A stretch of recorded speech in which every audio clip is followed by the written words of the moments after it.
Durante la semana, un tema que ha estado muy en la palestra pública es el tema de la indexación salarial. Ese tema ha surgido sobre todo por unas declaraciones que dio el senador por el Distrito Nacional, Omar Fernández, basándose en el monto exento de impuestos sobre la renta que existe en la actualidad, un monto que ronda los 34,000 pesos mensuales. Ese monto está vigente desde el año 2017 hasta la actualidad. El alegato del legislador es que ese monto debiera, si se hubiese indexado, ahora mismo el monto exento de impuestos sobre la renta rondaría los 52,000 pesos. Vamos a explicarnos un poquito mejor. ¿Qué es la indexación salarial? En el Código Tributario del 1992 se contempla en uno de sus artículos que anualmente el salario debe tener un ajuste por inflación. Si la inflación del año anterior aumentó 5%, automáticamente el salario debiera aumentar en 5%. Y de ese modo se preservaría el poder de compra del salario. Se preservaría el poder de compra del salario. Aquí no se ha cumplido con eso. Aquí no se ha cumplido. Entonces, en el caso del monto exento de impuestos sobre la renta, que son 34,000 y algo, 34,680. 680, ese monto está fijo desde el 17. La inflación acumulada a septiembre del 2025, según los datos del Banco Central, bueno, ahí aparecen unas gráficas, es de aproximadamente 47%, la inflación acumulada. Si se hubiese ajustado el monto exento de impuestos sobre la renta, esa cifra estaría cerca de los 52,000 pesos.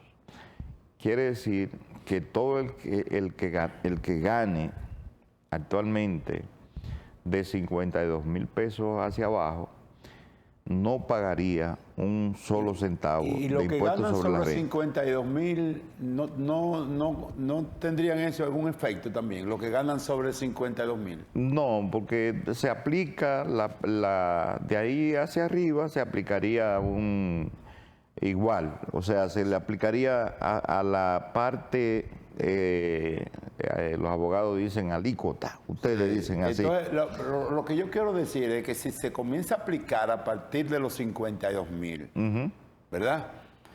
Eso de alguna manera, los que ganan sobre 52,000, aunque no aplique para los fines de la indexación, debe reflejarse en los salarios que ganan más, aunque sea, o sea, se le descuentan menos.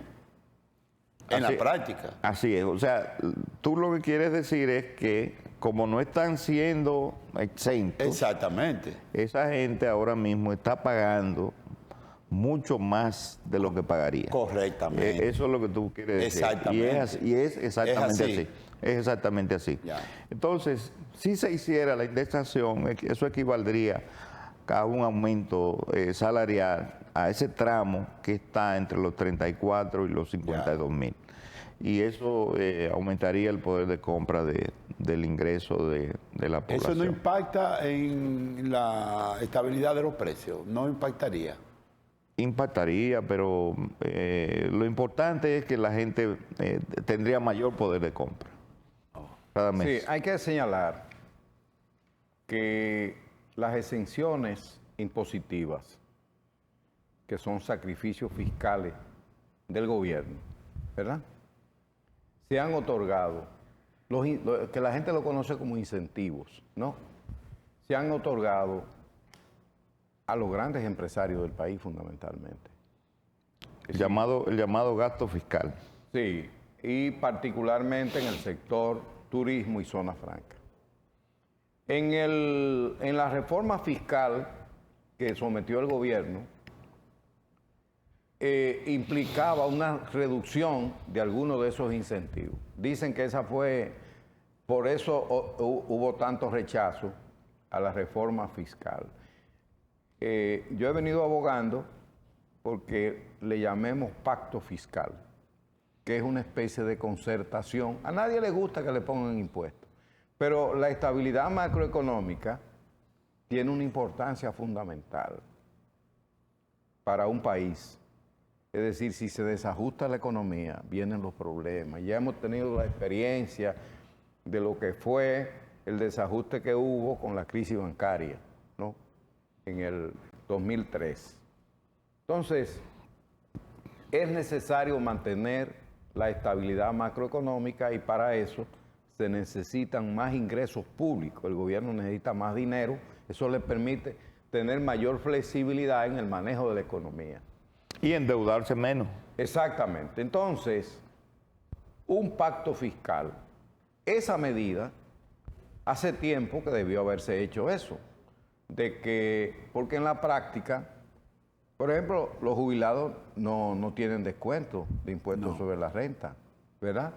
Por eso tú ves que en el caso de la UAS muchas veces los pensionados ganan más que los profesores activos, ¿verdad? Entonces, en el caso concreto, yo creo que esa medida es muy positiva y debe ser incluida dentro de un pacto fiscal con los empresarios.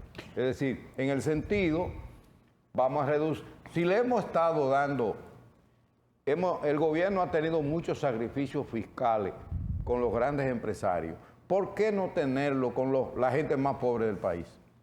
La clase media y la clase media baja. 52,000 pesos para cubrir el primer quintil que señala el Banco Central. Para que los que están en el primer quintil puedan por lo menos cubrir el costo de la canasta familiar. 47,000. Exactamente. Exactamente.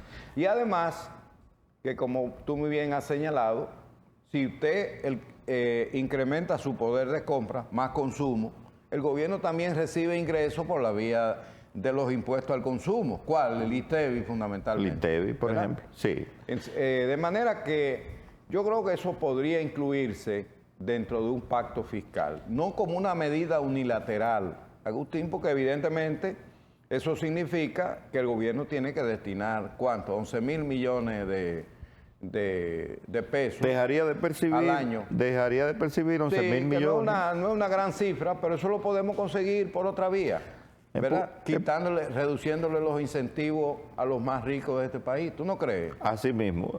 Tú hablas del pacto fiscal y yo te decía por teléfono que en la Estrategia Nacional de Desarrollo se previeron 3 pactos. Ajá. El pacto educativo, que se hizo. Sí.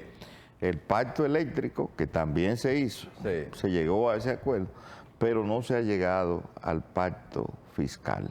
Porque ¿verdad? La reforma, cuando se habla de impuestos, es un problema en todas partes.